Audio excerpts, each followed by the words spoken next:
কেন পদত্যাগ করব? আমরা তো হারিনি। ইস্তফা দেবার প্রশ্ন উঠছে কেন? সাফ জানিয়ে দিলেন প্রাক্তন মুখ্যমন্ত্রী মমতা বন্দ্যোপাধ্যায়। পশ্চিমবঙ্গের রাজনীতিতে বড় পরিবর্তন। 293টা বিধানসভা আসনের মধ্যে 207টি আসনে জয় পেয়েছেন বিজেপি।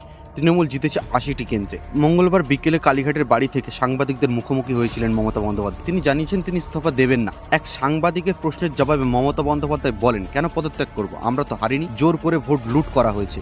ইস্তফা দেওয়ার প্রশ্ন উঠছে কেন? নির্বাচন কমিশনকে ভিলেন বলে উল্লেখ করেছেন। তার দাবি কমিশনারের সাহায্যে 100-এরও বেশি আসন লুট করা হয়েছে। মমতা বলেন, ওরা এমনি জিতে গেলে আমার কোনো অভিযোগ থাকতো না। ভোটে হার জিত থাকেই, কিন্তু তা হয়নি। আমরা হারিনি, ওরা ভোট লুট করেছে। দলের নির্বাচিত নেতারা তৃণমূলের পাশে আছেন বলে জানিয়েছেন। মমতার দাবি তিনি রাস্তায় নামবেন, রাস্তাতেই থাকবেন এবং ঘুরে দাঁড়াবেন। প্রতিবার ভোটের সময় মমতা বন্দ্যোপাধ্যায় কোনো না কোনো নাটক করেন, আর ঠিক সেম নাটকটা এখন করছেন।